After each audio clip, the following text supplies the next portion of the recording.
Thank you. So how many of you would like to have a lot more money in your lives? No, I said a lot more money in your lives. And how many to have a lot more happiness in your lives? And how many can stand a heck of a lot more of both in your lives?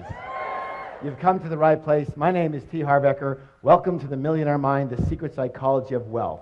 The first thing I want to do is I want to acknowledge you for being here. There's a saying that says 80% of success is just what? Who can tell me? Showing up. So since I can't reach you all, I need you to do me a little favor. Simply reach around, pat both your neighbors on the back and go, congratulations for being here.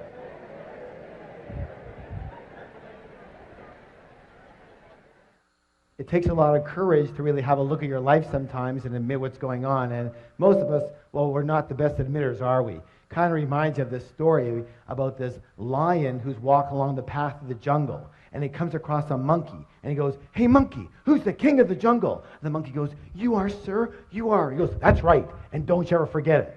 Keeps walking along the path, and he comes across a snake. And he goes, hey, snake, who's the king of the jungle? The snake goes, you are, sir, you are. He goes, that's right, and don't you ever forget it. Keeps walking along the path, comes across a great big elephant. He goes, hey, elephant, who's the king of the jungle? The elephant just keeps walking. He goes, hey, elephant, who's the king of the jungle? The elephant just ignores him. The lion gets really mad, swipes the elephant on the butt, draws blood. The elephant gets angry, picks up the lion with his trunk, throws him around, fires him on the ground, stomps on his head, picks him up, throws him around, fires him on the ground, stomps on his head, picks him up, throws him against a tree, and the battered and bloody lion just lies there and says, hey, you don't have to get mad just because you don't know the right answer. And you might as well laugh now because it don't get any better, okay? Anytime I do any training, I have 2 rules. How many rules? 2. How many rules? 2. Thank you. The first rule is really important. It says this: don't believe a word I say. Now, in all sincerity, why would I suggest that? That's right. Whose experience can I come from? Thank you. Just my experience. It doesn't make it right. It doesn't make it wrong. It doesn't make it true. And it doesn't make it false. It just makes it my experience. All I can let you know, however, is that the information and principles you're about to learn here tonight totally transformed my life and has now transformed the lives of literally thousands and thousands and thousands of other people. Is it okay if I tell you just a little bit about myself? Thank you. I guess my claim to fame is that I owned at least a dozen different businesses before I hit the age of 30. Included in one of those businesses was opening one of the first retail fitness stores in all of North America. Now, the interesting thing about that company is that I started that business with $2,000 that I borrowed on my Visa card. And from there, I was able to open 10 company-owned locations in only 2.5 years, and then sold half my company shares to a Fortune 500 company for $1.6 million.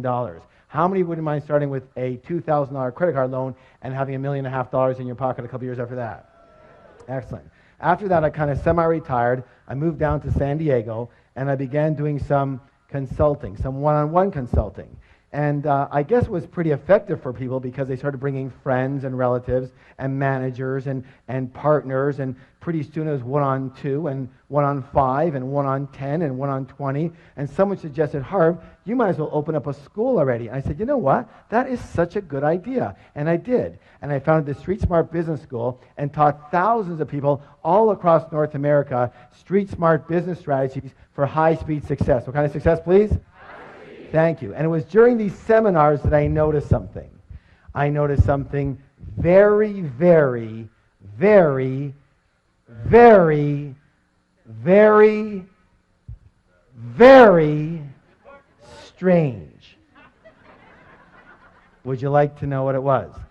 Well, maybe I'll tell you next time, but what it was simply this, that you can actually have 2 people sitting side by side in exactly the same room. And one person would take these principles and they would skyrocket to success. But what do you think would happen to the person maybe sitting right beside them? Not a heck of a lot. And I realized right there, you can actually have the greatest tools in the world, but if you have just a tiny leak in the toolbox, we have a little problem. So I began designing programs based on the inner game. What game? Thank you. The inner game of money and success. And when we blended and combined the inner game with the outer strategies, with the outer tools, virtually everybody's results went through the roof. Does that make sense, y'all? A good example of what I'm talking about with this inner game is, how many of you notice the phenomenon that when a millionaire loses their money, they generally have it back a very short time later. True? A good example of that is, have you heard of this fellow by the name of Donald Trump? Here's this multi-billionaire who loses everything and more, and 2 years later, he's got it all back again and more. Why does this phenomenon happen? It happens because even though these people might have lost their money, they never lost their most important ingredient to their success, which was their what? Their millionaire. In Donald's case, it's his what? His billionaire mind. Do you realize that Donald Trump could never, quote unquote, just be a millionaire? Let me ask you your opinion. Are you willing? How do you think that Donald Trump would feel if his net worth was $1 million? Yeah, he'd feel poor. He'd feel broke, right? Now, listen, this is the most important thing you could ever learn. That's because Donald Trump's financial thermostat, his what? Is set for, everybody pick your finger up right here. Fingers up. Make it be with me. Billions, not millions. Most people's financial thermostat is set for, fingers up, thousands, not millions. Some people's financial thermostat is set for, fingers up, hundreds, not even thousands. And some people's financial thermostat is set for, thumbs up, below zero. They're freezing and they don't know why. Which brings us to the psychology of wealth. It's very important to realize that we live in a world of duality. A world of what? Thank you. Help me out here. In and out. Give me some examples. Black and white, hot and cold, back and forth, left and right, up and down. Excellent. Excellent. Take right and left. Is it possible to have a left side without a right side? Left of what? You see, they're a comparison. So just as there are outer laws to money, therefore there must be what? Excellent. You know, the fact is that most people do not reach their full potential. Most people are not successful. 80% of individuals will never become financially free in the way they would like to be financially free. And 80% of individuals will never claim to be truly, truly happy. And there's a reason. Would you like to know the reason? The reason is very simple. That most people are a little on the unconscious side. They live only on a very superficial level of life, only based in the visible world, only based in what they can see. Now, a good example I'm talking about here is we're going to call this the tree of life. Tree of what? Life. Excellent. And on this tree grows what? Fir. Who said fir? Fruits. What's the word? Fruits. So we take a look at the fruits of our life, which are our results, right? And we don't like them. They're too small. They don't taste good. There's not enough of them, right? Well, what do we tend to do? Don't we tend to focus more and more of our energy and focus on those fruits, on those results? Yes? Except for one thing that we forgot. What is it that created those particular fruits? It's what? It's those roots that create those fruits. It's what's under the ground that creates what's above the ground. It's what's invisible that creates what's visible. True or true? Is that sometimes or all the time? Let me ask you a question. Is this the way it is in nature or not? Yes. Are you a part of nature? Yes. Then it may be the case that it might be the same with us, yes? Yes. All right, very good. So, the most important thing that I think people need to realize that they just don't seem to get taught anywhere is that we don't live in only one realm alone. We live in at least 4 different worlds at once. We live in the mental world. What world? The mental world. We live in the emotional world. What world? We live in the spiritual world. What world?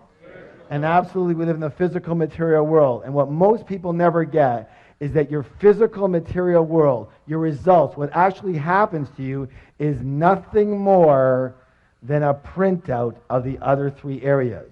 These are the fruits, but these are the roots that cause those fruits. This is your result, but these are your causes. Does that make sense? Yes?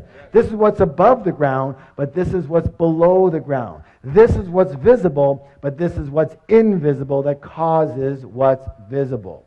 So, it boils down to this, that money in the real world, the real stuff, money, the physical reality, is nothing more than a result. It's a what? Result. Money is a result. Wealth is a result. Health is a result. Illness is a result. Your weight is a... We live in a world of cause and E.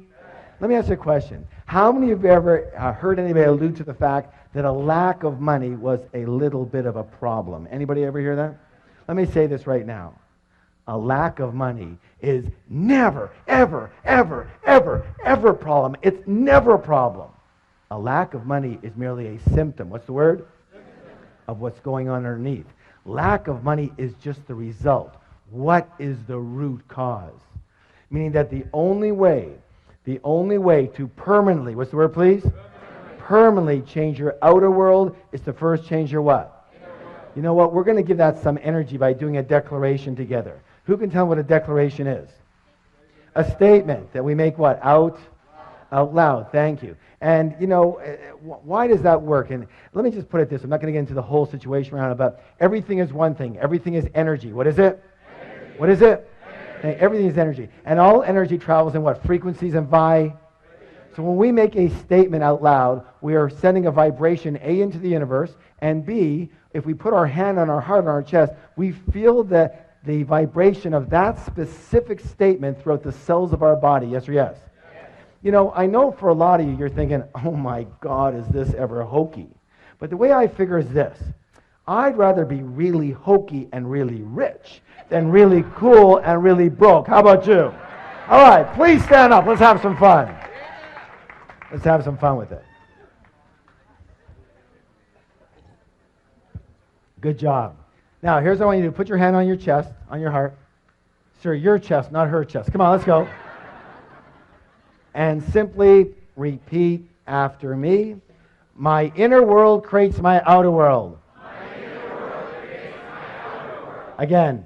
My inner world creates my outer world. One more time, twice as loud. My inner world creates my outer world. Now, turn to somebody, look them in the eye, give them a high five and say, you have a millionaire mind. I wanted to share with you what's something called the process of manifestation. The process of what?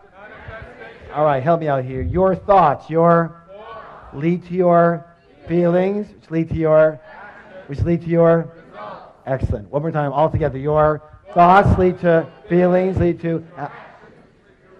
I'm very well known for making the following statement, and the statement is even on the very back of the book that we've been talking about. And it says this.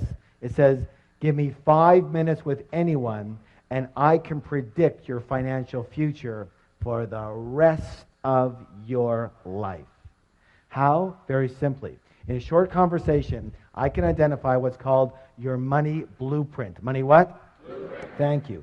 Each of us has a personal money blueprint already ingrained in our subconscious mind. And my friends, it is this blueprint, more than anything and everything else all combined, that will determine your financial life. You can know everything about business. You can know everything about marketing, about negotiations. You can be the best salesperson. You can be the best at your job. You can know everything about finances. You can know everything about stocks. You can know everything and every strategy about real estate. But if your money blueprint isn't preset for a high level of success, you will never, and I repeat, never amass a large amount of money. And if by chance you do, you will either quickly or slowly lose it. It's very simple. It boils down to that. And the good news is you can actually change your blueprint. Good? So let's talk about the blueprint so you understand it. How is your blueprint formed? The blueprint is formed specifically based on the information. The what? Thank you. The information or programming you received in the past, especially as a young child. Who are some of the primary sources of this information? Parents. Good. Who else? Teachers. Yes, religious leaders. Good. Good. Friends, grandparents. Good. Yes, media. Very good. Culture. Let's take culture. That's a good one. Isn't it true that certain cultures have a certain way of thinking and dealing with money? Yes. And other cultures have a completely different way of thinking and dealing with money? Yes. And let me ask you a question. Does the child come out of the womb doing it that way, or were they taught how to do money that way? Thank you. Put your hand on your chest. Repeat after me. I was taught how to do money. Thank you. And so was I. We were all taught how to do money. And unfortunately, most of us were taught by people who either didn't have a lot of it or who had a lot of emotional issues around it. True or true? So how are we taught? How are we conditioned? 3 primary ways. How many? 3. You guys are doing great. 3. And the first way is called verbal programming. What kind of programming, please? Verbal. Thank you. That's all about what did you hear when you were young? The second one's called modeling. What's it called? Modeling. That's all about what did you see when you were young? And the third one's called specific incidents. Specific what? That's all about what did you experience around money, wealth, and rich people when you were young. Now, let's talk a little bit about verbal programming. Let me hear some of the phrases that you heard about money, wealth, success, rich people when you were young. What are some of the ones that you heard? Yes, money doesn't grow on. Yeah, what? It takes money to. What else? Money doesn't make you happy. Good. Money's the root of all. Okay. We can't. Yeah. There's never any. Rich people are greedy, criminals, crooks. Wonderful. That's perfect. That's perfect. Yeah. You can't take it with you, right? Spoken like a true spender. All right. Do you want to hear my father's favorite? Anytime I asked him for anything, he'd growl at me and go, "Hey, what am I, made of money?" I used to joke around with him. I go, "I wish. I'll take an arm, a leg. I'll take a baby finger, Dad." He never laughed once. Never once. Let me say this. What's the word? All. Each and every statement you heard when you were young, every one of those is lodged in your subconscious mind and part of the blueprint that is running your financial life. Let's talk about the next one, modeling. Here's an interesting one. What were your parents or guardians like in the arena of money when you were growing up? Did one or both of them manage money well, or did they mismanage money? Were they spenders or were they savers? Were they shrewd investors or were they non-investors? Did money come fairly easily in your household, or was it always a struggle? Let me ask you this. Was money a source of joy in your home too? Or was it a source of bitter arguments? Why are we talking about this? Because there's a saying that says this: monkey see monkey, and humans aren't far behind. So generally, we will tend to be exactly like, identical to one or a combination of both of our parents in the arena of money. Unless we're exactly the opposite. Why would someone be the opposite? That's right. It just depends on how angry you were at them or at the situation. You said, "I will never live like this again." Got it? The third way is called specific incidents. Specific what? Specific incidents. Now, the best way to talk about that is with my own life and my own wife. Her name is Rochelle, and when she was 8 years old, she would hear the clanging of the ice cream truck coming down the street, and she would run to her mom and ask her mom for a quarter, and her mom would say, "Sorry, dear, I don't have any money. Go ask Dad. Dad's got all the money." She'd run on over to Dad. She'd go get her quarter. She'd go get her ice cream. She was a happy camper. The next week, she'd hear the clang of the ice cream truck coming down the street. She would run to her mom and ask her mom for a quarter, and her mom would say, "Help me out now. Sorry, dear, I don't have any money. Go ask your dad. Dad's got all the..." She'd run on over to Dad. She'd get her quarter. She'd go get her ice cream. She was a happy camper. Question! What did my wife learn about money? Yeah, first of all, that men have all the money. So when we first got married, what do you think she expected of moi? I'll tell you what, it wasn't quarters anymore. Somehow she graduated. What'd she learn about women and money? That's right, that women don't have money. Mom, the deity, didn't have any money, doesn't have money. Therefore, the way of being for a good woman to be is not to have any what? Any money. And so whenever she had money, she'd have to what? Get rid of it. And she was darn good at it too. You know, she's very exact. You give her $100, she spent $100. You give her $200, she spent $200. You give her $500, she spent $500. You give her $1,000, she spent $1,000. Then she took one of my programs. She learned all about the art of leverage. I gave her $2,000, she spent $10,000. There was only one thing we ever fought about. Can you guess what it was? Money. And it almost cost us our marriage. And all I can say is thank God that we learned about the material we're talking about now and how to completely recondition each of our own blueprints and, this is important, Create a third blueprint for the relationship. Create a third blueprint for the what? As an umbrella for the relationship. Now, I want you to know something. As many of you know, as many graduates, we have a 3-day Millionaire Mind Intensive program. And one of the things I'm proudest about that program is what we're able to do for people in relationships around money. Because I know what was hurting me more than anything and biggest pain in my life. And what people don't really get is that each of you have your own blueprint, but you're going to need a third blueprint, like an umbrella blueprint, agreements, for example, on how the relationship's going to work around money. And most of us never entered a relationship with that in place. True or true? And most of us have never looked at it like that and go, let's create an umbrella blueprint, have we? And until you do, you'll always have problems with other people around money. So, all I can say is that it worked like magic, and we have never had a disagreement since. We fought every single day. Now, you would think that's an exaggeration, wouldn't you? I wish. No, some of you going, no. I wish. Every single day for 9.5 years. And we have never had a single disagreement around money since. And now it's been 11 years. Good or good? All right, give that a hand. Hey, you can do better than that. Let me hear ya. So the big question, even bigger question, the big question is this. What is your current money blueprint set for? Are you preset for success, for mediocrity, or for failure around money? Are you set for struggle with money or for ease around money? Are you set for working really hard for your money? Raise your hand if you're a big hard worker. Come on, let me see it. Where are you? Good. Nothing more than a preset pattern or program. That's all that is. Or are you set for having a nice balance in your life? Are you set for having a very consistent income or an inconsistent income? You know, the up and down yo-yo effect. First you got it, then you don't. Then you got it, then you don't. Then you got it, then... Raise your hand if you know that one really good. Nothing more than a preset pattern. That's all that is. Are you set for having a very high income, a moderate income, or a low income? Do you know there's actual numbered settings? So, are you set for earning, 25 to 50,000 a year, 50 to 75, 75 to 100, 100 to 200, 200 to 300, 300 to 500? Nothing more than preset patterns and programs. And are you preset for saving money? Or are you preset for spending money? Or are you set for avoiding the entire subject, if you could? Absolutely.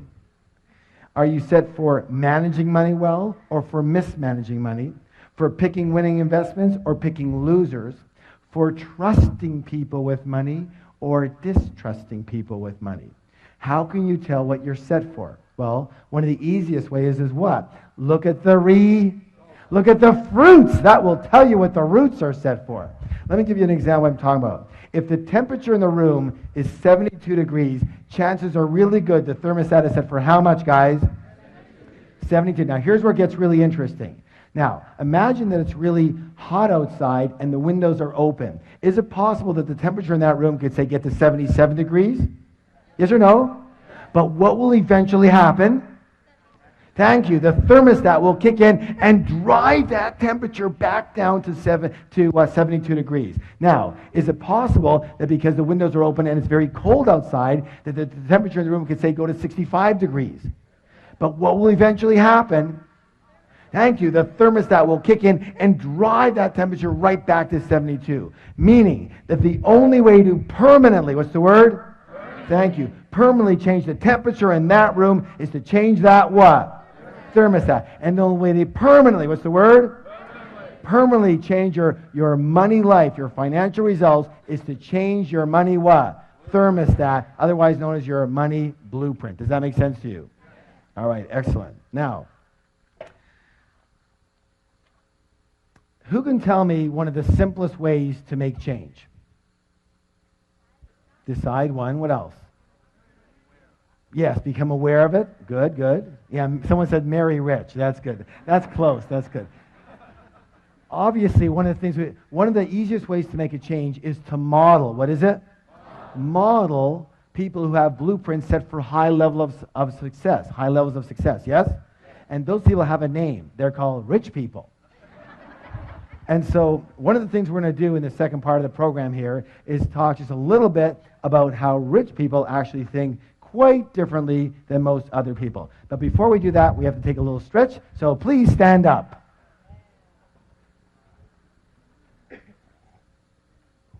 All right, raising your arms nice and high. I want to hear a big, big groan. Let me hear you. Oh, good job. And this way, oh, louder. And the other way, oh, and backwards, oh, and forward. Oh. Give somebody a double high five and say, you're awesome.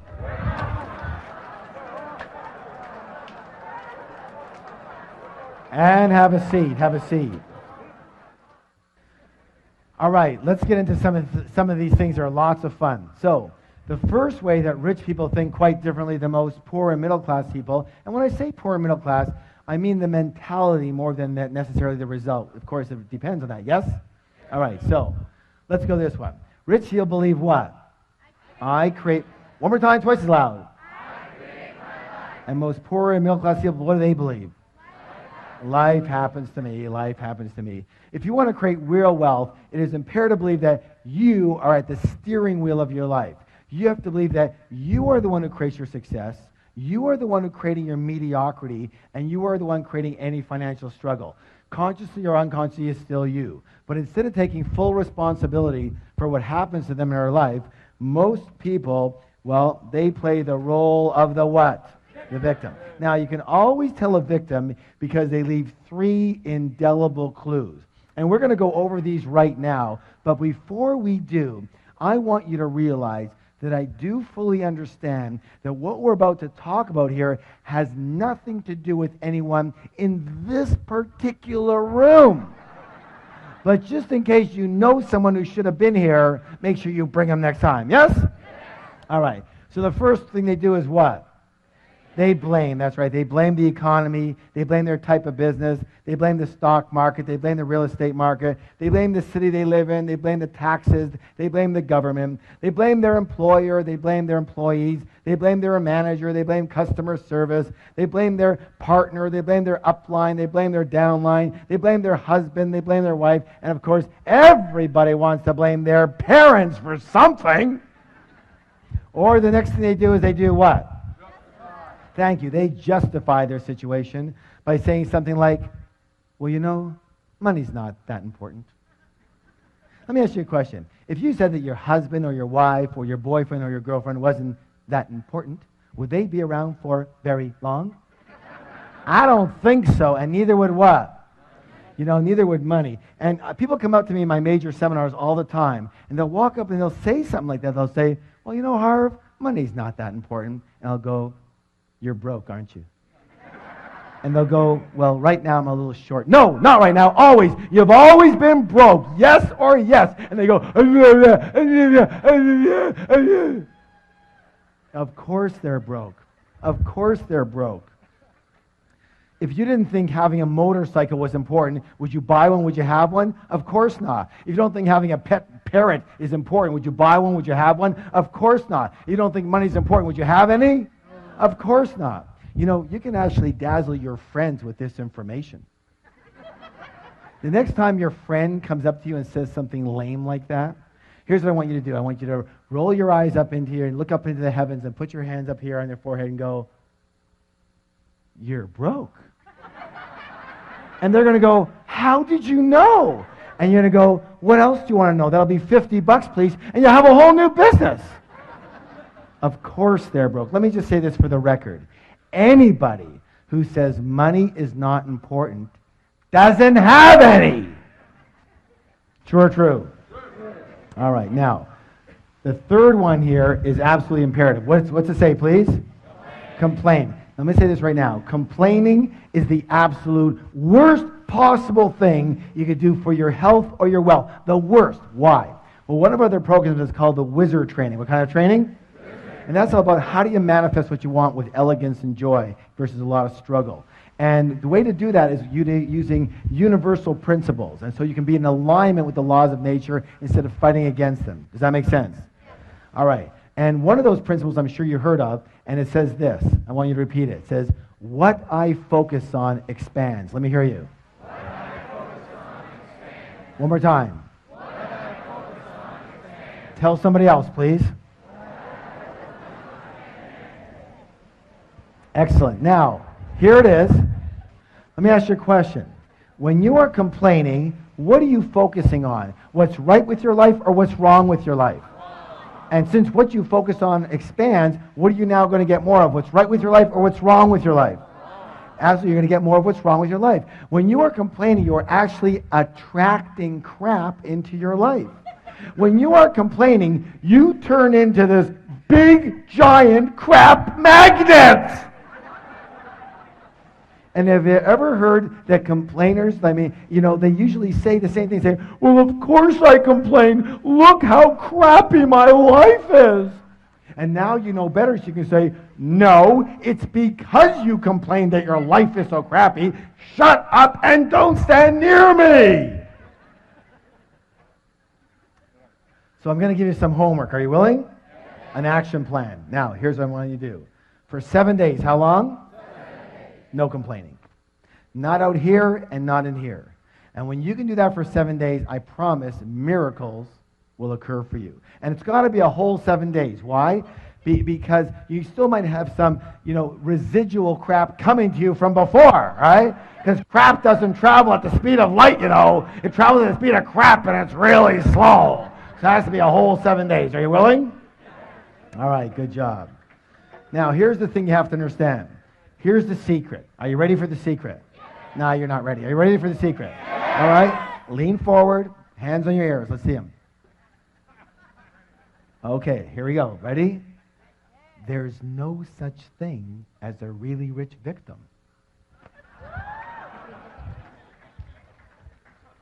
Yet being a victim definitely has its rewards, doesn't it? What's the big reward people get out of being a victim?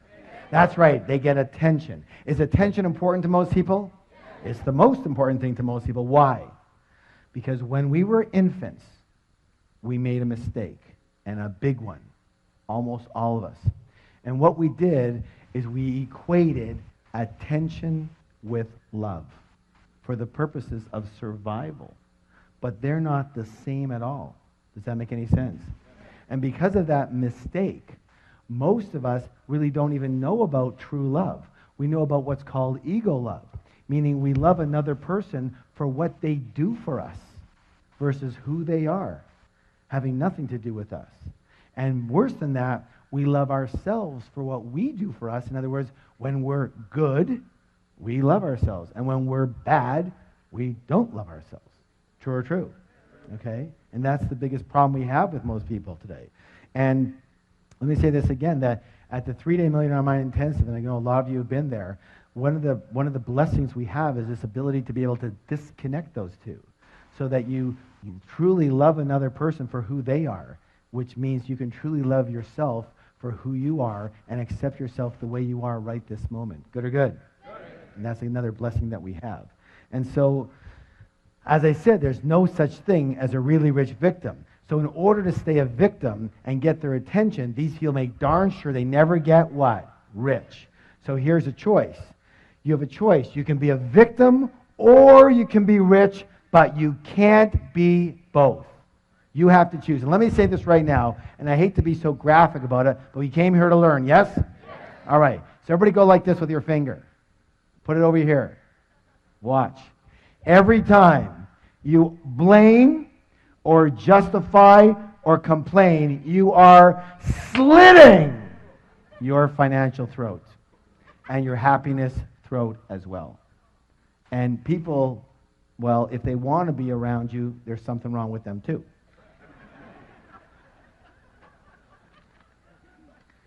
So it's time to acknowledge the fact that you create everything that's in your life, you create everything that's not in your life, and everything in between. You create your wealth, you create your non-wealth, you created your exact financial situation that you're in right now.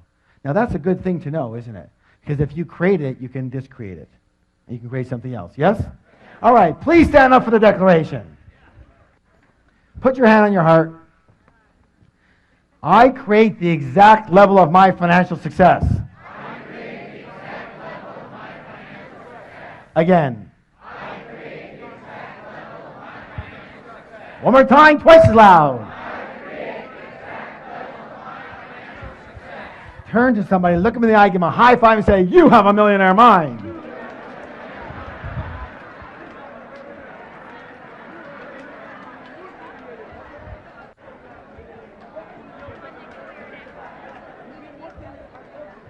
And have a seat. Good job. All right, here's another one. This is very important. Now, what do we do when something's very important that's coming up? We do a drum roll. Ready? Let's hear it. Let me hear it.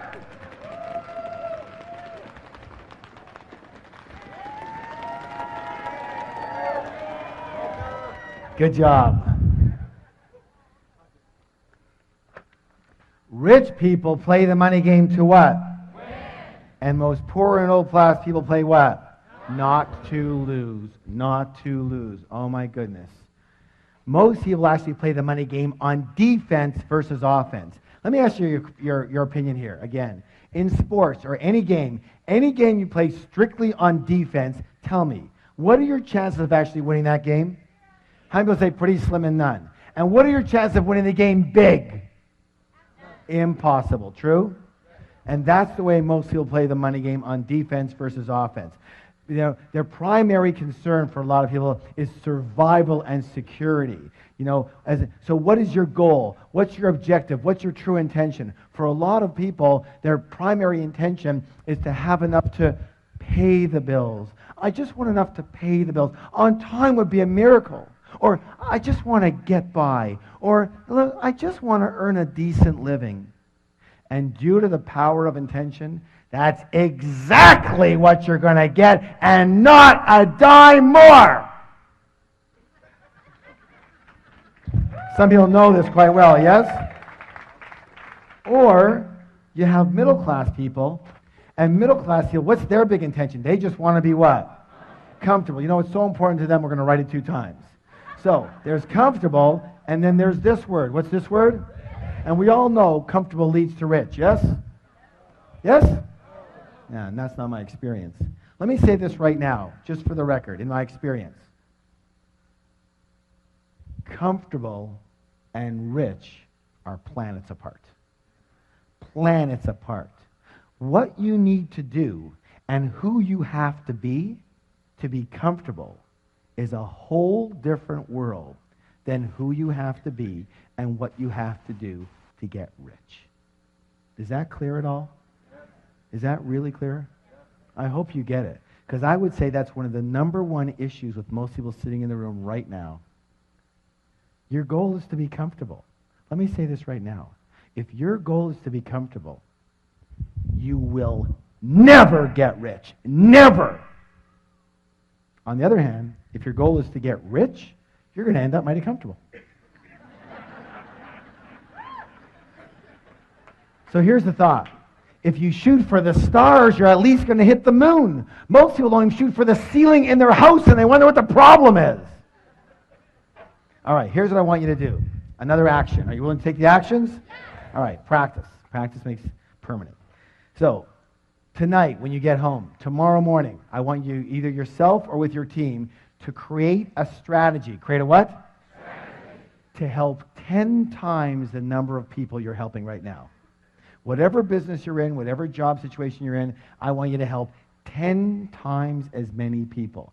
Who can tell me why? Exactly, because that's how you get paid.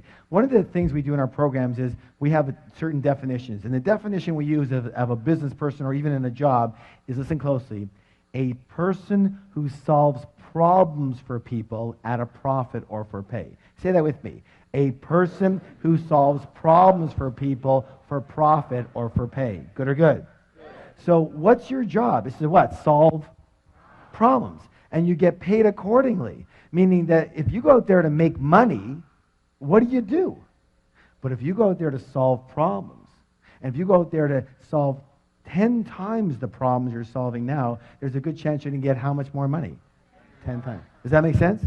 Because that's what delivering value is all about. It's about solving. Let me put it this way. If you're not solving a problem, I guarantee you're not getting paid. People say, well, Harv, how do I make more money? Wrong question. The better question is, how do I help more people? How do I help 10 times the people? And that's going to take a little strategy. And for a lot of you, it's going to take a little more leverage, a little more systemizing, a little more being based on results versus time. Does that make any sense? Yes or yes? All right, good job. So, please stand up for the declaration. Good exercise, yes. Hands on your heart. My goal is to become a multi-millionaire and more. Let me hear you. Again. Again. And nothing less will do. Let's make a high five and say, you have a millionaire mind. Question. In the last one, why did I ask you to add on and nothing less will do?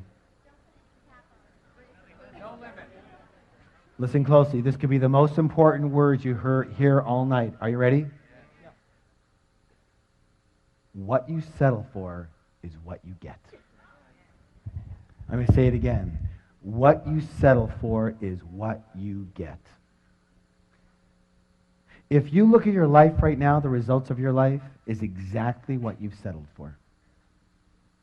You understand what I'm saying?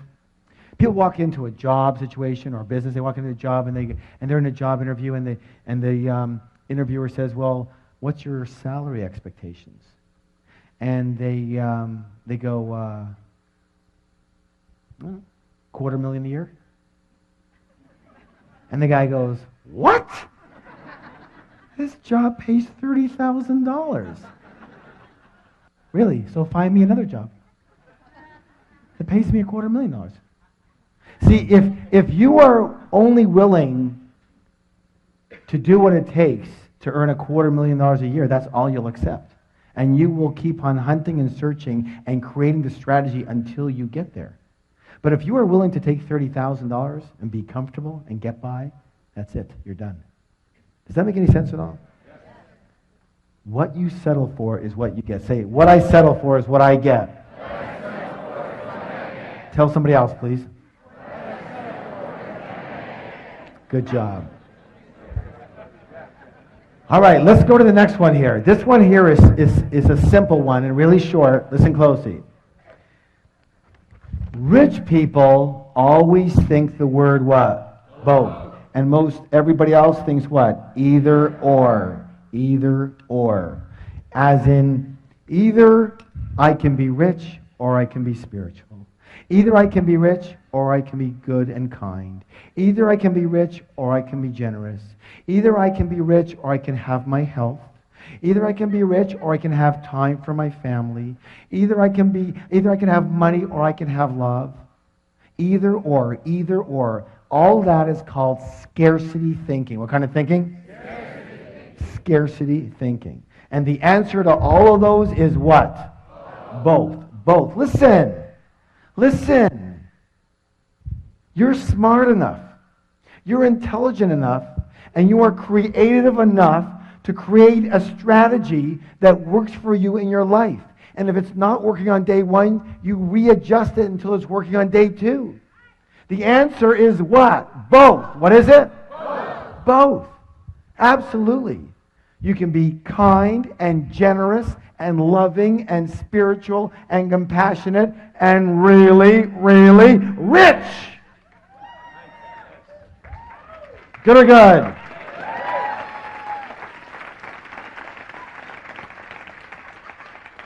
Let me ask you a question. How many of you ever heard the saying, you can't have your cake and eat it too? This, for my money, that is the absolute stupidest saying I've ever heard in my whole life. The all-time dumbest, the hall of shame, all right? You know, in my book, Secrets to the Millionaire Mind, I talk about this a little bit. And we give a lot of what's called wealth principles in the book. I want to read you this one. Rich people believe you can have your cake and eat it too. Middle-class people believe cake is too rich, so only have a little piece. Poor people don't believe they deserve cake, so they order a donut, focus on the whole, and wonder why they have nothing. Stand up for the declaration, please.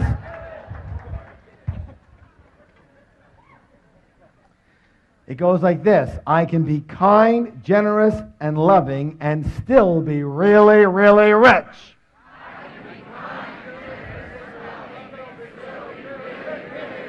Again, I can be kind, generous, and loving and still be really, really rich. One more time. I can be kind, generous, and loving and still be really, really rich. Give me a high five and say, you have a millionaire mind.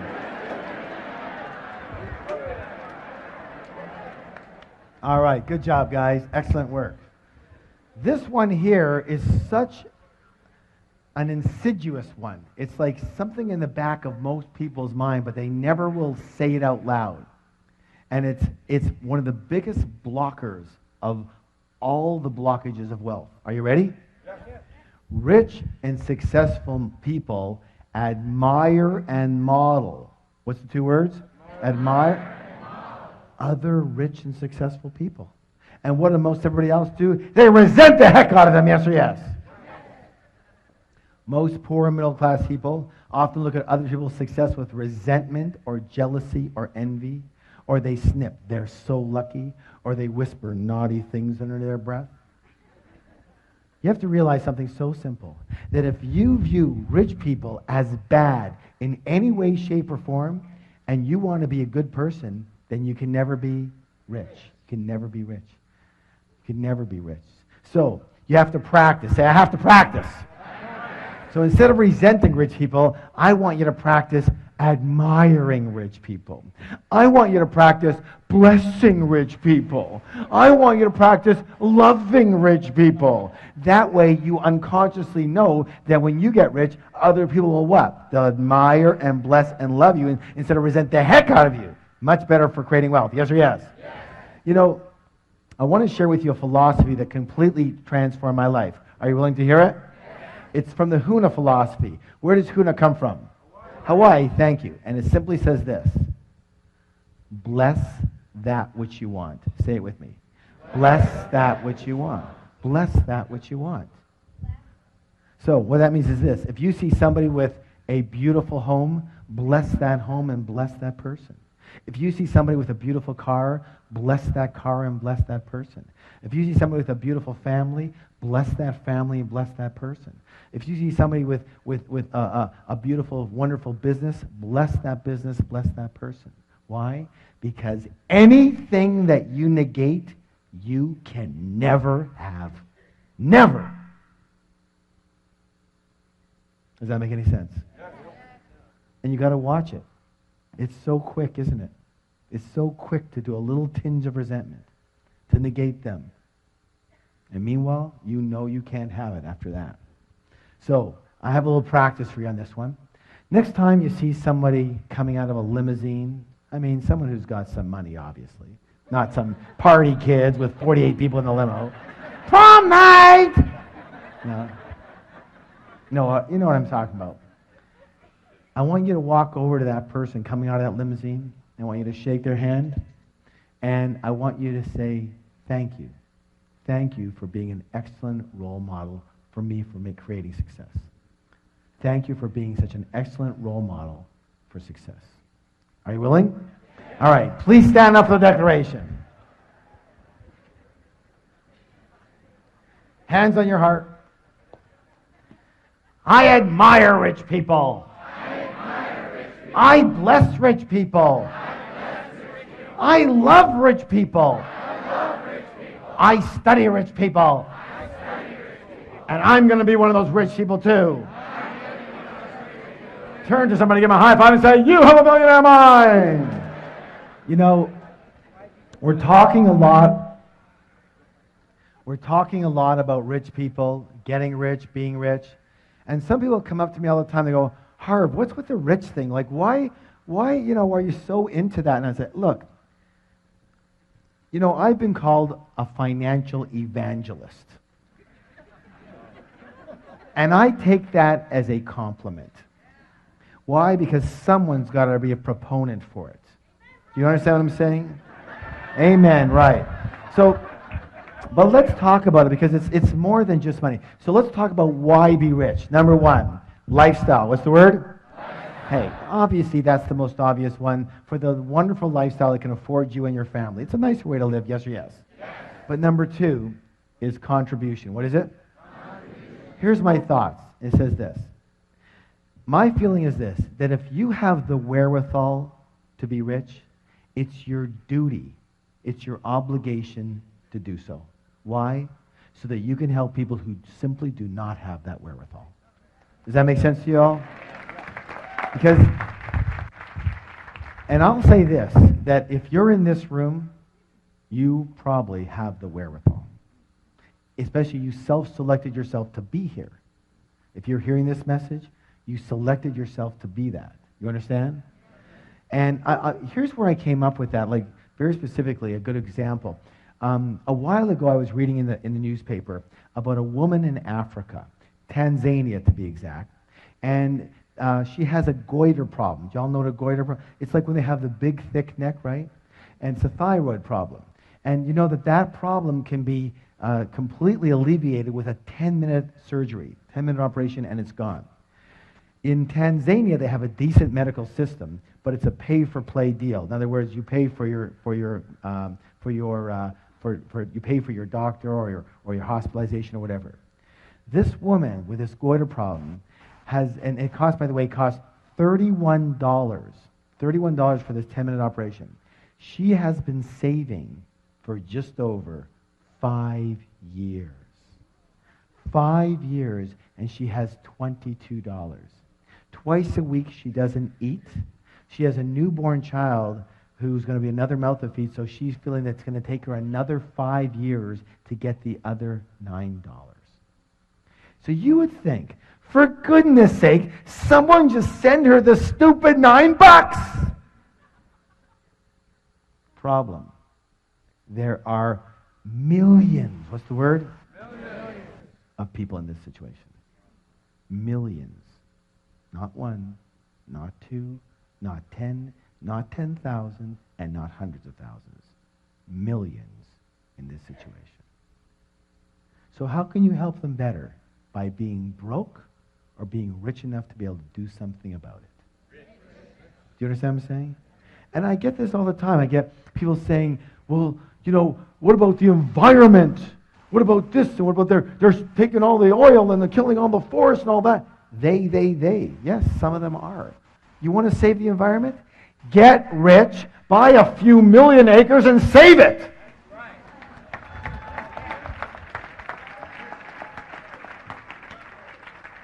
You're going to have some power and control over your land. Do you understand what I'm saying?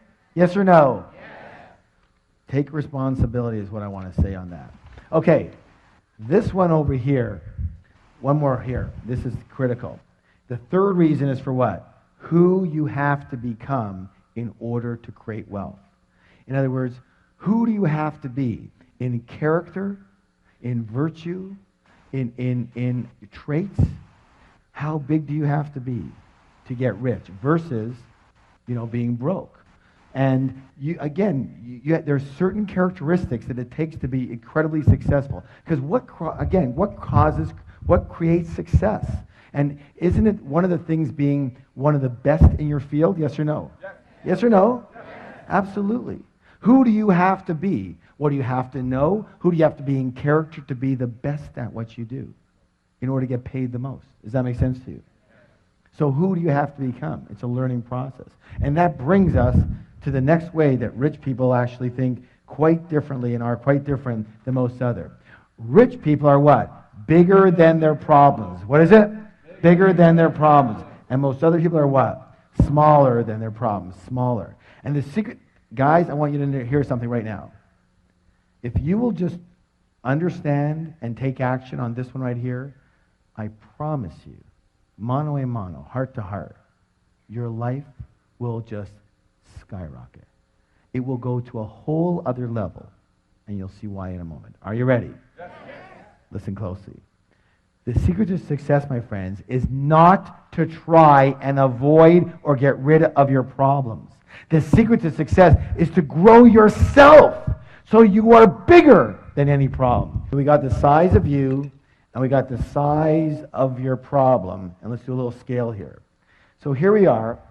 Here's you and here's your problem. And we are dealing with, say, a level 5 problems. But you happen to be a level 2 person.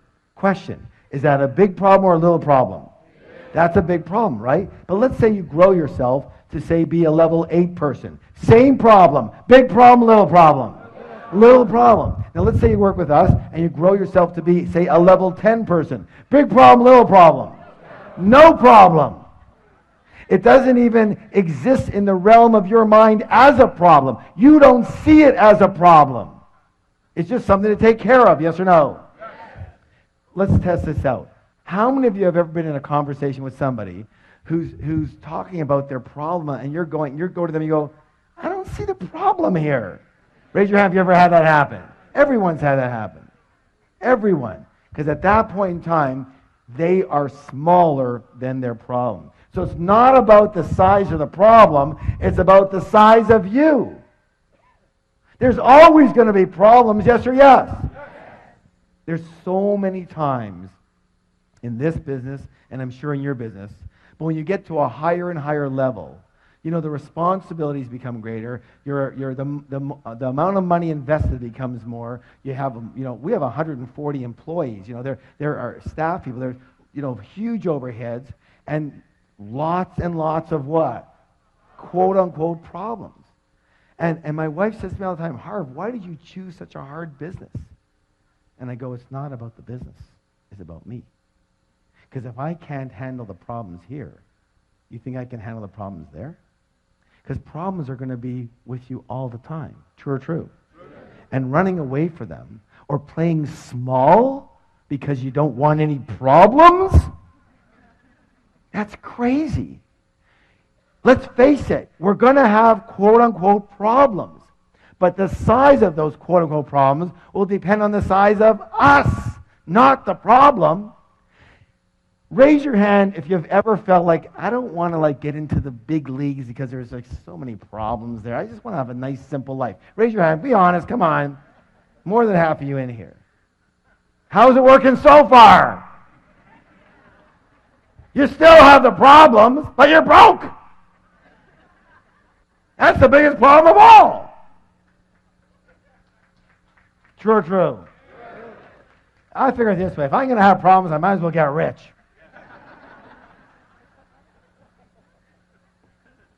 All right. So I'm going to give you a little anchor. Who knows what an anchor is? An anchor is what? A trigger so you can remember something. So here's what I want you to do. From now on, every time you look at something you perceive as a major problem in your life, here's what I want you to do. Are you ready? I want you to do this. Mini me, mini me, mini me, mini me. So you can remind yourself that if that's a big problem, you must be very small right now.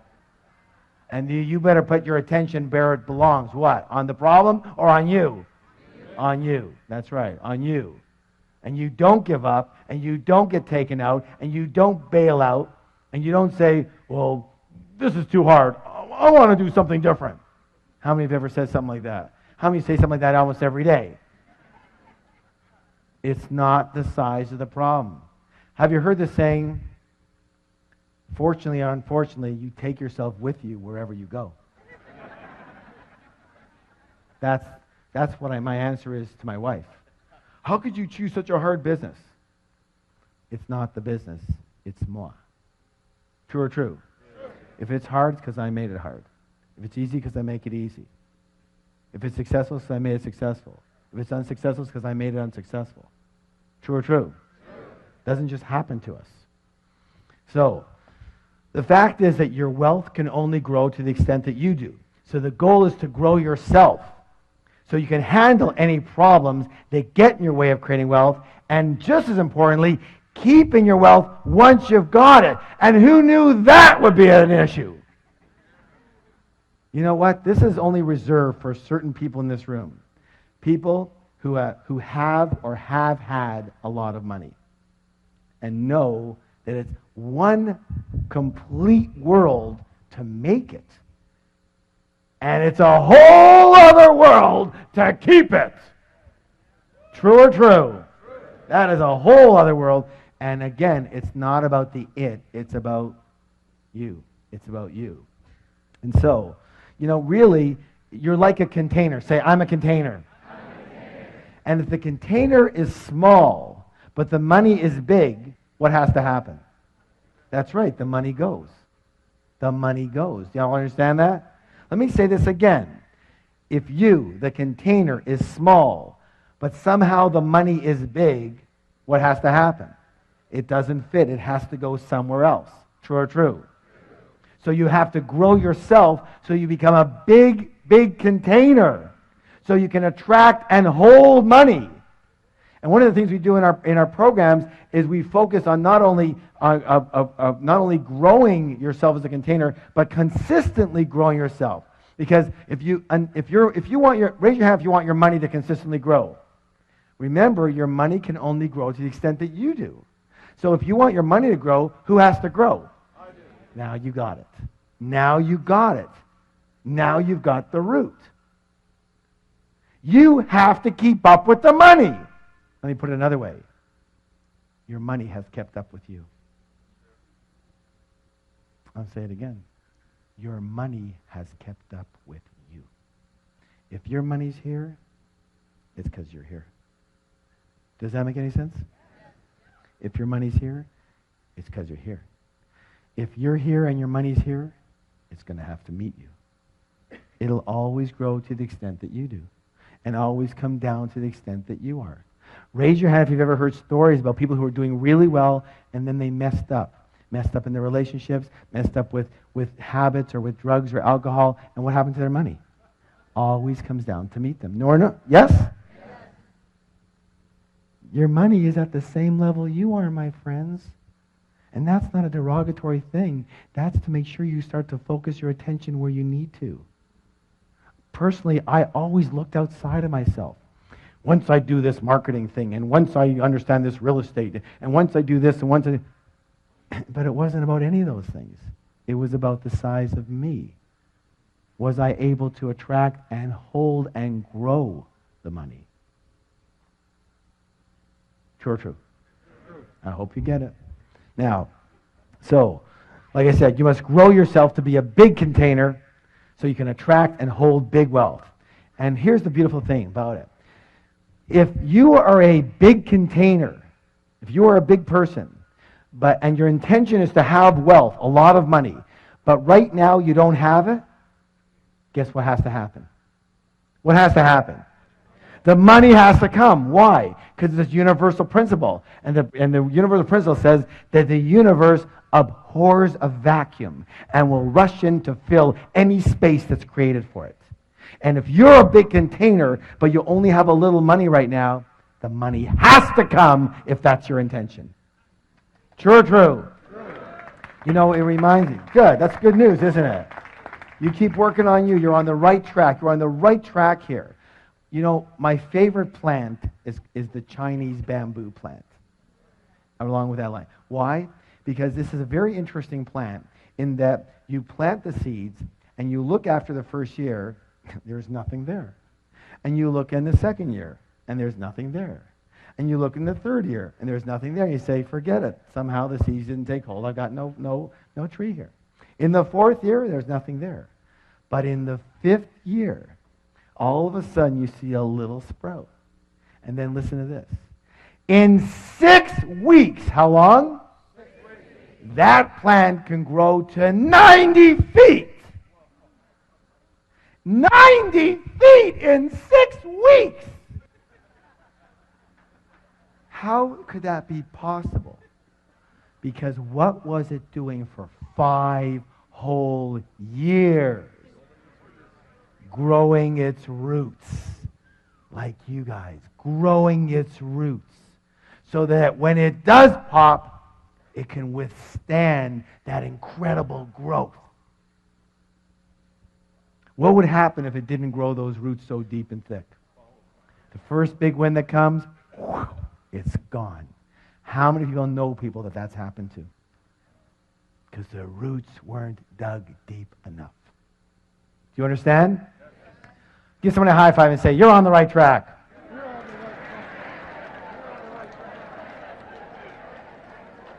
That's why it's so imperative that you keep learning and growing. Learning and what? Growing. Because listen closely. This is very important. Because if you're not growing, you're automatically what? Dying. I'm saying it again. If you're not growing, you're what? Dying. If you're not sure that that's a scientific fact. I'm not a scientist, but ask any scientist and any person who's involved in physics. Raise your hand if you have a plant or flower at home. If your plant's not growing, what's it doing? It's dying. Any living organism, same with us. And that's why I have a message for all you guys and all you gals who are a little, say, semi-retired or retired or a little older and going, there's nothing left to do. Just kind of play around, and that's okay. But guess what? You're going down. You're going down. If you're not growing, you're what? Dying. That's why being comfortable sucks. That's why it sucks. Because you can't stay comfortable. You can't stay stagnant. You're either going up or down. It's a dynamic universe. Yes or yes? Yes. So forget comfortable. You keep on growing. Well, I don't want to kill myself. What does that mean? I don't want to kill myself. What do you think? To grow, you have to kill yourself? No, being comfortable and stagnant, that kills you. It's not these either-or stuff. It's the words I don't want to kill myself. I'm never going to have time for anything. Well, why don't you create time for things you want to do and create time for business and create time for your family?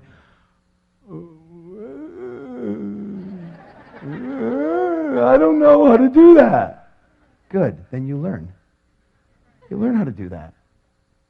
Good or good? That's one of the other things, too. I talk about exploding money myths. He'll say, well, I'm incompetent with money. I just can't handle money. I'm not good with money. That's your reason? Well, I'm not a good piano player. But if I wanted to play piano, I'd what? Learn. Hello. We don't come out of the womb doing money. Most of us got taught. But what about taking the responsibility and accountability and going out there and learning it? Learning the field you need to learn. Learning the investments you need to learn. Learning how to do money. When people are at my seminar and they go, I'm incompetent with money. I'm just not good at it. And that's their reason? It's crazy. Learn how to do it. Good or good? Good. Listen, no excuses. No excuses, no reasons. In our Enlightened Warrior Training Camp, we have a flip chart that says, reasons or results. And the big one is what? Or. Reasons or results. You cannot have both. If you have a reason, you know you didn't get the result. True or true? True. So, the result is rich. Yes? Yes. And everything else is your story.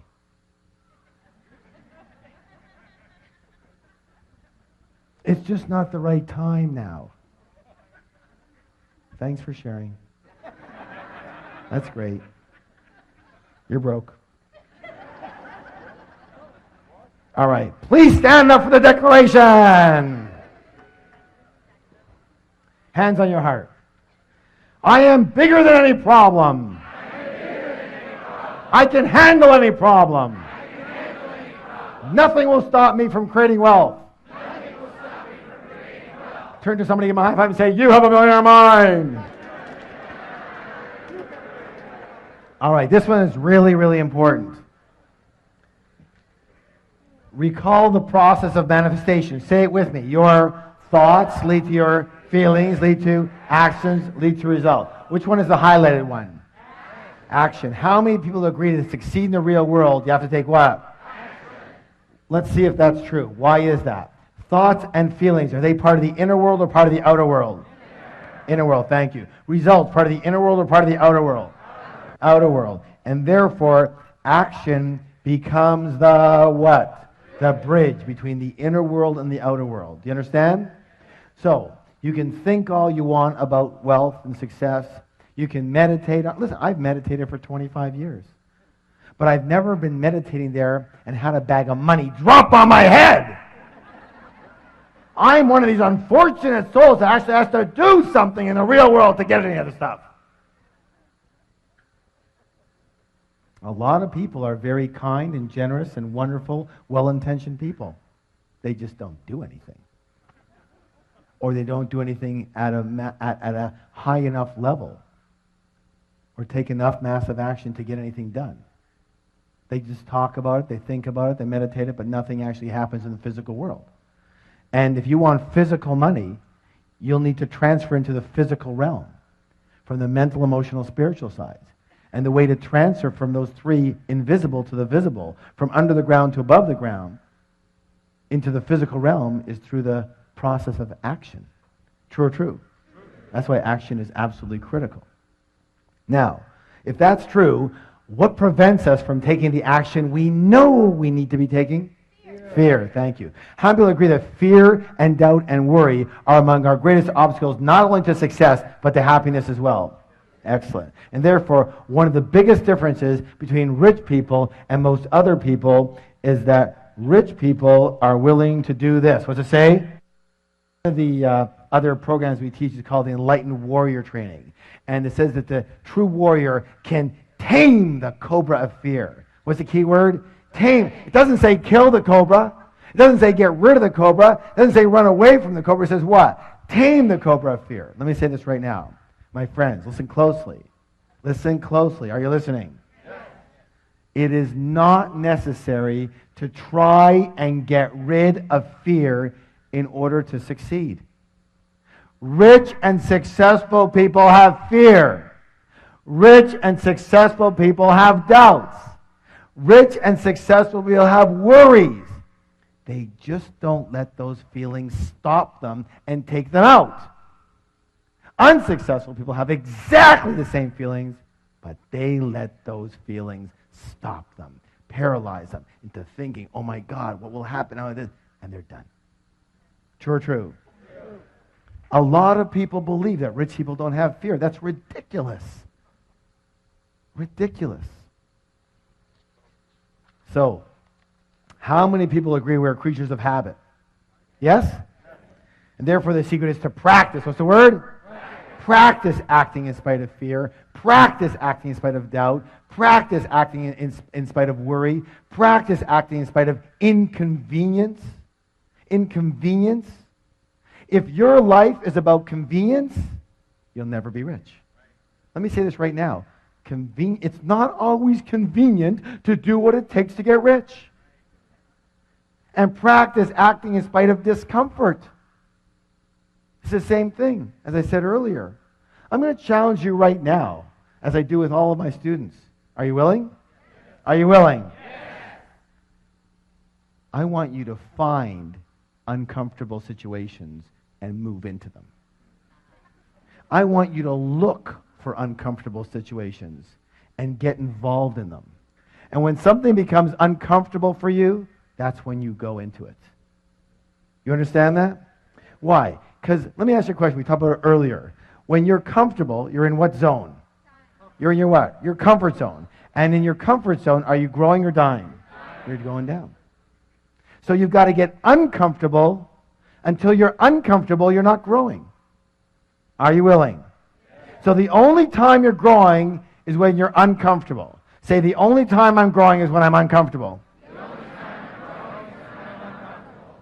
Pat someone in the back and go, you're growing, man, you're growing. You can always tell rich people, you can always tell middle class people, you can almost always tell broke people by the actions they're willing to take and not take. How much comfort or convenience runs their life. You know, one of the things we talk about is that at the end of our programs, usually we talk about the 3-day Millionaire Mind Intensive. And very often someone will stand up and say something like, they'll say, well, you know, it's not being held in the city that we're in right now, and I'd have to take a flight and fly for 4 hours and, get a hotel and this and that, and it's just so inconvenient. And I have 2 words. You're broke. You're broke. You have to be broke. If a 4-hour drive or a 4-hour flight or a 4-day flight is going to stop you from doing whatever it takes you have to do to succeed, then what else will stop you? Here's the easy answer. Anything. Anything will stop you. Why? Because you are a person that will be stopped. Now, you choose. Either you are a person that will be stopped, or you are a person that will not be stopped. One or the other. And here's the thing. You have to train yourself to not be stopped. It's a practice. You have to train yourself to not be stopped. Because it's easy to be stopped. And most of us were unstoppable at one point, and then day 2 of our lives happened. And we got taught. We got what? To stop. For our safety. Supposedly. But we generalized it to everything. True or true? Look, you can throw my philosophy right out, but here's my philosophy. If it isn't going to kill you physically, do it.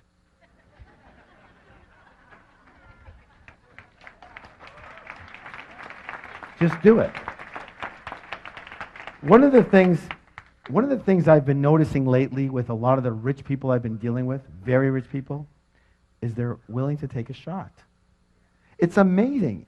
I'm a lot less risk prone than they are, but I also see where I am and where they are. Now I do pretty well, but these guys do amazing. And it's like you give them a proposal and they go, that makes sense. That could work. Yeah? All right, let's give it a shot. And I'm going, well, I'm not sure it's going to work. I know, but let's give it a shot. Well, I'm not that sure. I know, but let's go for it. Let's give it a shot. What's the worst that can happen? Oh, we lose a few bucks, we try another thing. Well, okay. You understand what I'm saying? They're willing to go for it. And we, like if someone's going to get a little upset with us, no, I don't want to do that then. Well, what if I lose what I've got? No, I don't want to do that. I'm going to keep it simple. If it's not going to kill you physically, do it. You'll be so much better off in the end than waiting for the exact right moment and time. By the way, when's the exact right moment and time? When you feel comfortable. Notice? It's got you coming and going. And so it doesn't let you be comfortable so that you can make sure it keeps you out of harm's way. Because your mind is a protective mechanism. Its job is to protect you, not to help you succeed or be happy. Did you know that? Good or good? All right, good. So, please stand up for the declaration. One more here. I act in spite of fear. I act in spite of doubt. I act in spite of worry. I act in spite of inconvenience. I act in spite of discomfort. I act in spite of anything. Turn to somebody, give them a high five and say, you have a millionaire mind. This is a 45-pound arrow with a nice steel tip on the end of it. A wooden arrow here. And in a moment, I am going to pick one of you to come up here and break this arrow in a highly unusual way. So you all better listen very closely. Are you listening? Yes. All right, good. Everyone hold up your index finger. Excellent, good. Now, take it and press it into the soft part of your throat and push in really hard. If you start to gag and choke, you've got the right spot. That's where you'll be breaking the arrow. Now, the arrow break is a metaphor. What is it? It's a metaphor, symbolizing breaking through an obstacle that's happening in your life. So let me show you what this is going to look like. Michelle, if you can come up here, that'd be awesome. What this is going to look like.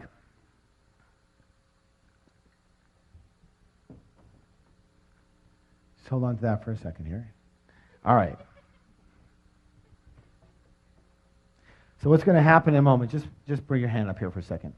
What's going to happen in a moment with this person is going to be coming up here. They're going to put the back of the arrow into the glove and the steel tip point into their throat like that, okay? And then when they're ready, or if they're not ready, they're going to walk into the arrow and hopefully break the arrow before it impales them. What? Hopefully. Hey, we have a very good track record. We're up to like 65% now. That's a passing grade, you know. All right. Now, a few rules. Rule number 1. When you're up here, you absolutely must keep your mouth closed when you're doing this. Who can tell me why? That's right, splinters. And by the way, we didn't always know that. Rule number 2. You're going to be covering your eyes with goggles, okay? There's another set over here for you. And rule number 3, walk directly into the arrow, straight on. Do not twist to the side. Because if you twist to the side, what can happen is it can get caught in this artery right here and pull the artery right out, and it looks really funny when you have this artery sticking out of your neck like this, and you can't even go to the doctor. Like, what are you going to say? It's like, what happened? You don't want to know, okay? So you're not going to believe it. All right.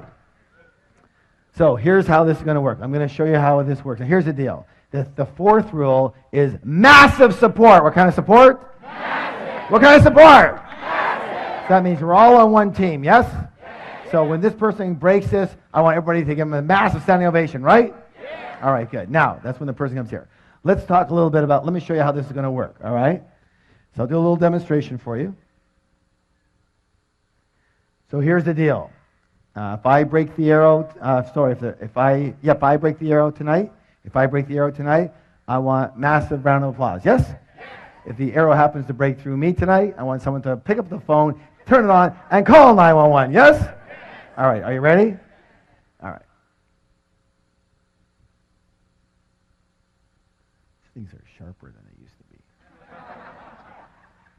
No wonder I don't do this anymore.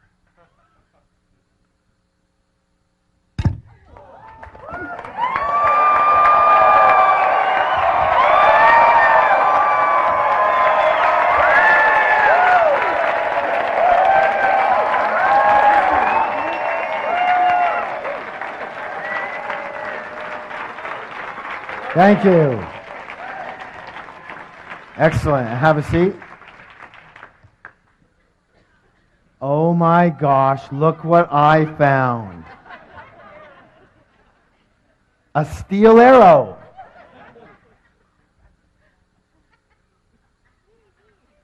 This one's like so nervous she's scratching herself. I like the people who throw their pencils down to look for them so that I can't see them.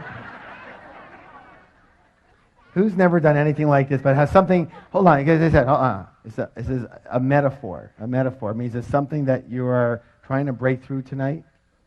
Never done anything, would be scared to death to do this. Would be totally scared. Doesn't look too scared to me. Are you? Okay, come on up here. Give a round of applause. Okay. What's your name? Nicole, okay? Yeah, the first thing we have to do, Nicole, is take care of some legal work. Here you go. Here you go. So you're going to sign a release form. Seriously? Yeah, seriously. Are you kidding me?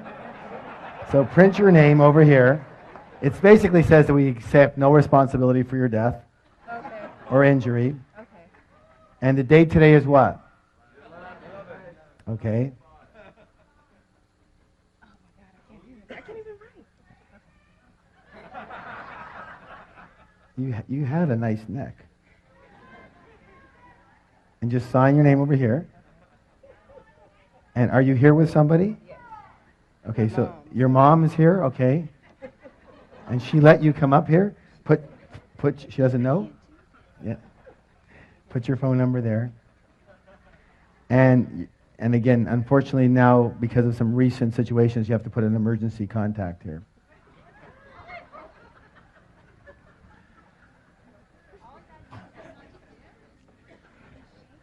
Now, remember what we said about support, right? Okay. Now, here's the deal. Okay, you're doing great. Perfect. Good. Now, hold on to this. And here's how this is going to work. Just wait for a second here. Now, remember I said that the arrow break is a metaphor. What is it? Metaphor. So it represents something that you want to break through in your life, a belief or a habit or a fear or a way of being that hasn't been working for you, right? Now, so your name was what? Nicole. Nicole is going to represent all of us, everybody, yes? All right. So here's how this is going to work. So she's breaking for you right now. This is what we're gonna frame this. She's breaking for you right now, And so I want everybody to close their eyes. Everybody looking at this, watching it, hearing it, close your eyes. And I want you to determine what is it that you want this arrow break to mean for you. What does it represent? What does it symbolize you breaking through in your life? What specific fear or doubt or concern or belief or habit or way of being or situation does it mean you breaking through as a metaphor in your life? And come up with one. And the same with you, Nicole.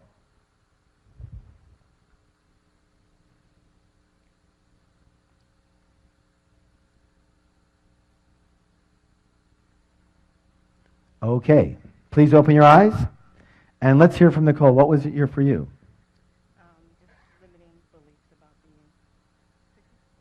So limited, be as specific as possible. What is it specifically?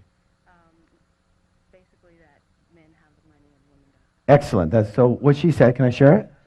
That men have the money and women don't. And that's a belief that a lot of people carry. Yes? Yeah. Men carry that too. That's why they handle money in certain ways. True or true? And many, many women grew up with that belief. Yes? It's very hard to break that belief, but we're going to break it right now.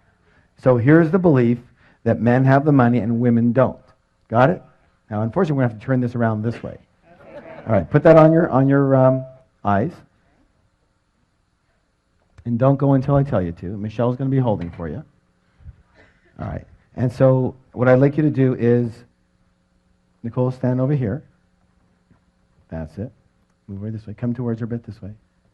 Okay, good. Now, come on closer over here. Okay, now don't go until I ask you to. And now put 1 foot forward, 1 foot back a bit. That's it. You're going to be walking straight in when I tell you to go. And keep your shoulders square, okay? Now, don't go yet. How does that feel? How does it feel? Is it comfortable or uncomfortable? Uncomfortable. Very uncomfortable. Good. You ain't felt nothing yet. Wait till that thing goes in. Okay, hold on. Here's the deal. Here's it. See, are you sure it's in the right place? You're a perfectionist? No. Yeah, you are, aren't you? Yeah, it's got to be perfect, right? No, it's not.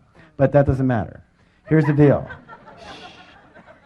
Whatever your mind is telling you right now, just let your mind chatter. It's okay.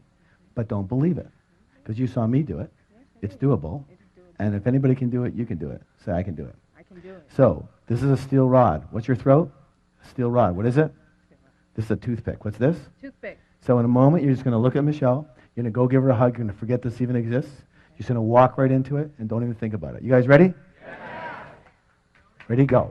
Hard! Yeah!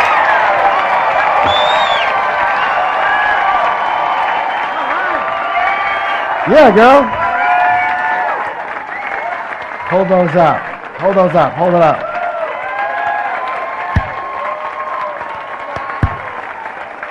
Way to go. Now, stay here for a second. Look at that. Now, okay, go ahead. Now, question. Was that harder or easier than you thought it was going to be? Yeah, the actual act was easier than what she thought it was going to be. Yes? All right. Give her a round of applause. Thank you so much.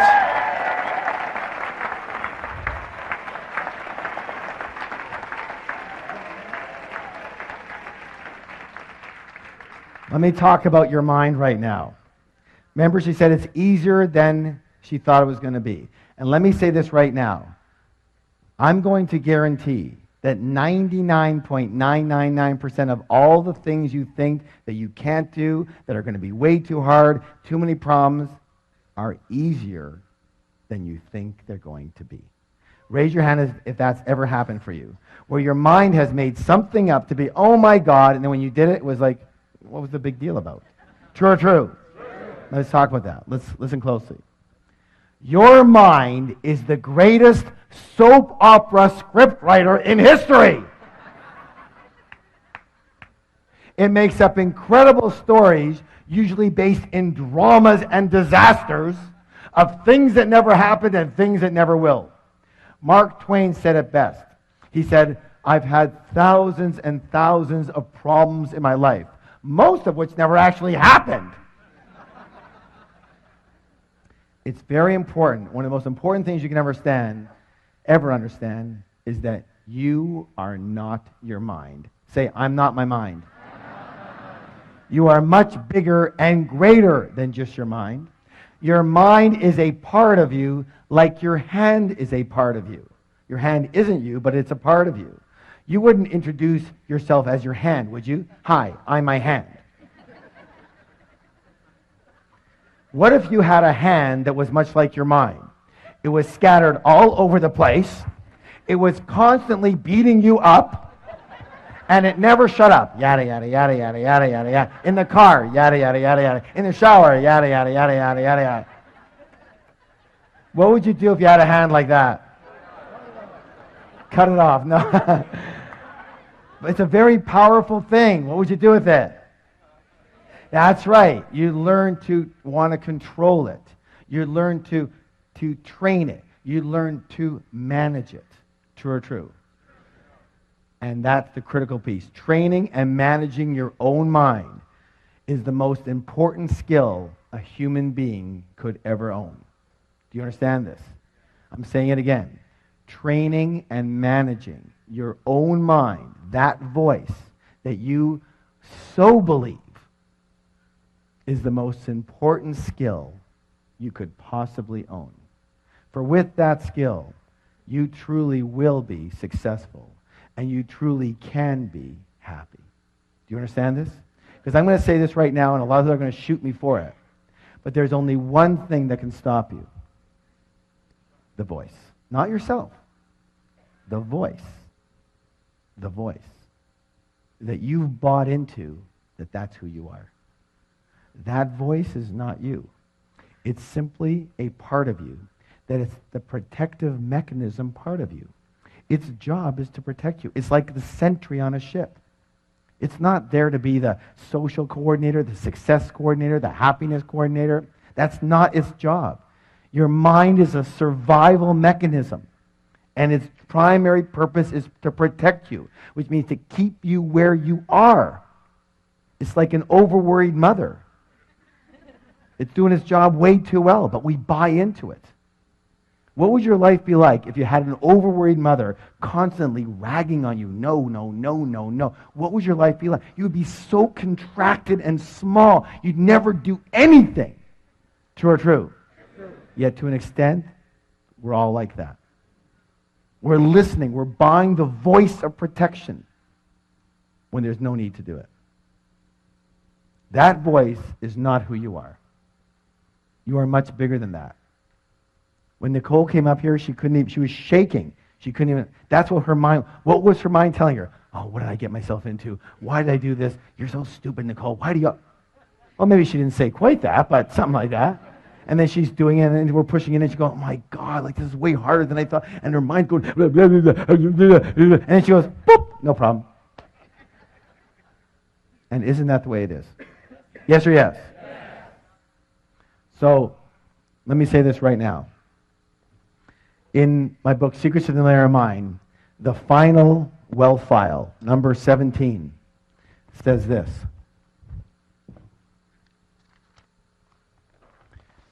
Rich people are willing to what? Learn and grow.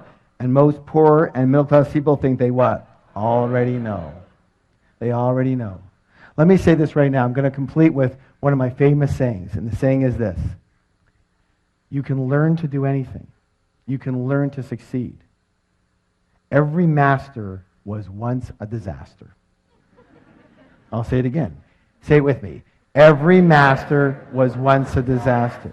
Everybody who's great at something today was once terrible at it.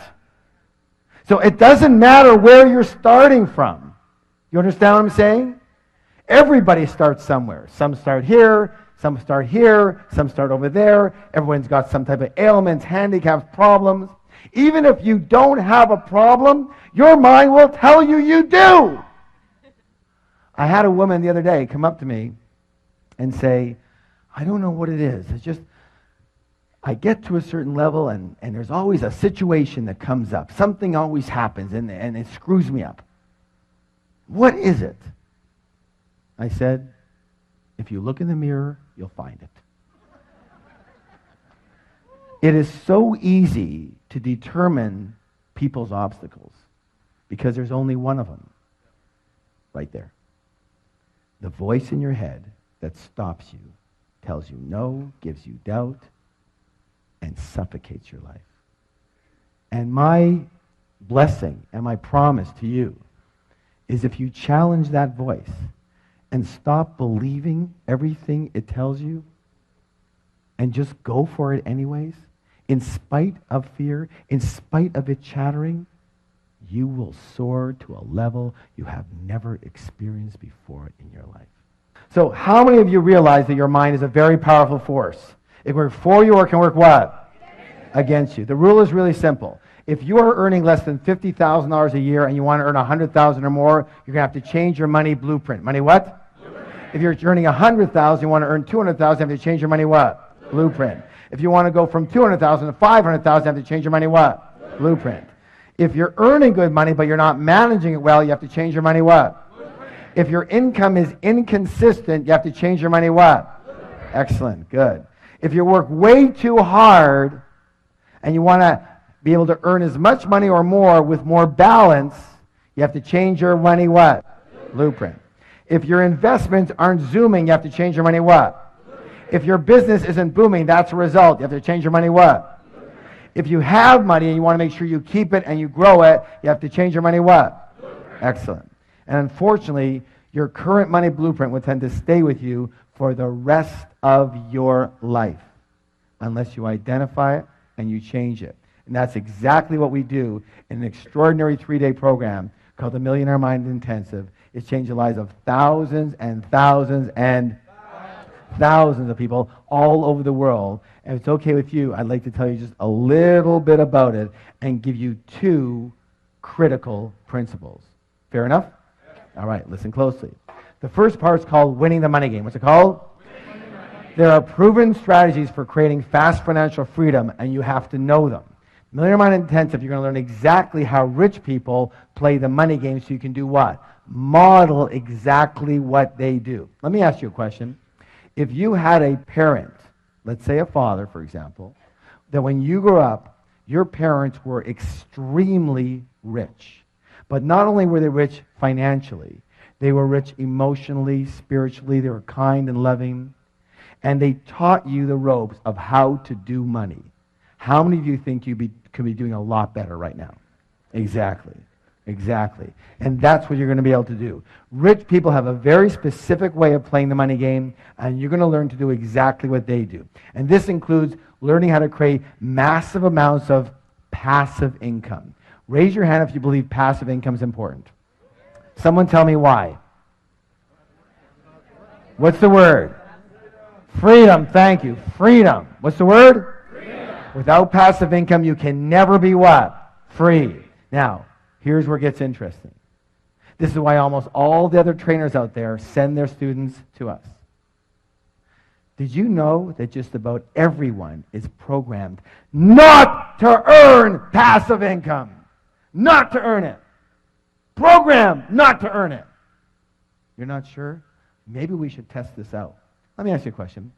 When you were 12, 13, 14, 15, 16 years old, and you needed money, what did your parents say to you? Did they say, well, then go out there and earn some passive income? Did they say that? What did they do? Go to work. Go get a job. And that's exactly what we did. We went to work. And we learned, what's the word? We learned that we work for money. We learned to have money, you must what? Raise your hand if you were taught that. Everybody was taught that. Yeah, and hard too, for a lot of you. But money comes from work, yes or no? Yes. And so that's the dendrite. That's the neurological pathway. That's the path of least resistance in your brain. And it's unnatural.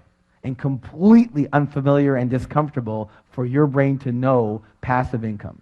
It doesn't work for it.